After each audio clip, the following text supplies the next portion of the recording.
கடந்த மாதம் வெளியான பாகுபலி திரைப்படம் திரையிட்ட இடமெல்லாம் வெற்றி வாகை சூடியதா.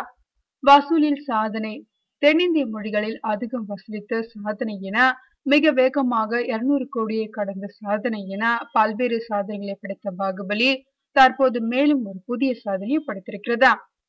இந்திய அளவில் அதிகம் வசூலித்த திரைப்படங்களில் SS ராஜமௌலியின் பாகுபலி 3ஆம் இடத்தை பிடித்திருக்கிறதா. சுமார் 545 கோடிகளை வசூலித்த இந்த சாதனையை பாகுபலி படைத்திருக்கிறதா. முதல் 2 படங்களின் முறையே அமீர் கானின் PK, சல்மான் கானின் பஜ்ரங்கி பாய்ஜான் ஆகிய இந்தி படங்கள் உள்ளன. 3வது இடத்தில் முதல் முறையாக ஒரு தென்னிந்திய திரைப்படம் இந்த பட்டியலில் இணைந்துள்ளதா. இதற்கு முன் அமீர் கானின் தூம் 3 உலகம் முழுவதும் 542 கோடியை வசூலித்து அதிகம் வசூலித்த படங்களின் பட்டியலில் 3ஆம் இடத்தில் இருந்ததா. தற்போது பாகுபலி 3 கோடி ரூபாய் அதிகம் வசூலித்து தூம் 3யை பின்னுக்கு தள்ளி இந்த பட்டியலில் முன்னுக்கு வந்துள்ளதா.